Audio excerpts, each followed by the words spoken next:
Le petit Jésus, le bœuf, l'âne, etc. Et il faut construire cette histoire.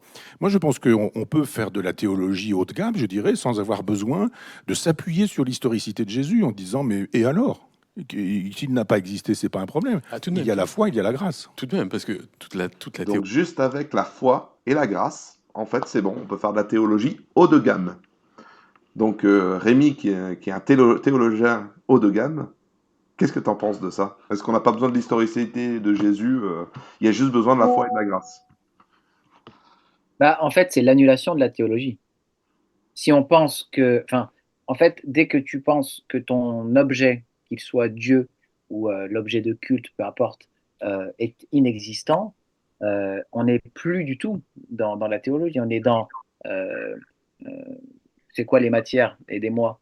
Parce qu'il y a un expert de la littérature ici parmi nous. Euh, En tout cas, on est dans l'étude de mythes, l'étude voilà, de légendes, etc.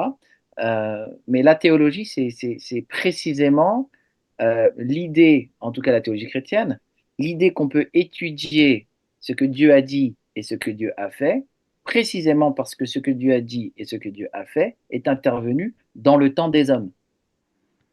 Parce que Dieu est intervenu dans le temps des hommes, parce qu'il a parlé par la bouche d'un prophète, parce qu'ils ont rédigé un texte, parce qu'ils ont prêché à tel endroit, parce que tel miracle a eu lieu ici, voilà, parce que Jésus-Christ est né en telle année selon ce qu'avaient annoncé les prophètes du passé, alors la foi a un objet.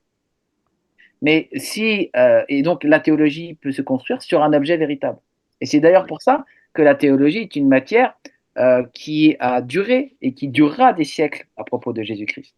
Parce que l'objet est tellement stable, et l'objet est tellement véritable ce n'est pas une science évanescente. On n'est pas, bon, je sais qu'il y a beaucoup de gens qui aiment l'alchimie, mais je veux dire, on n'est pas dans quelque chose qui s'évanouit pratiquement au moment où c'est dit.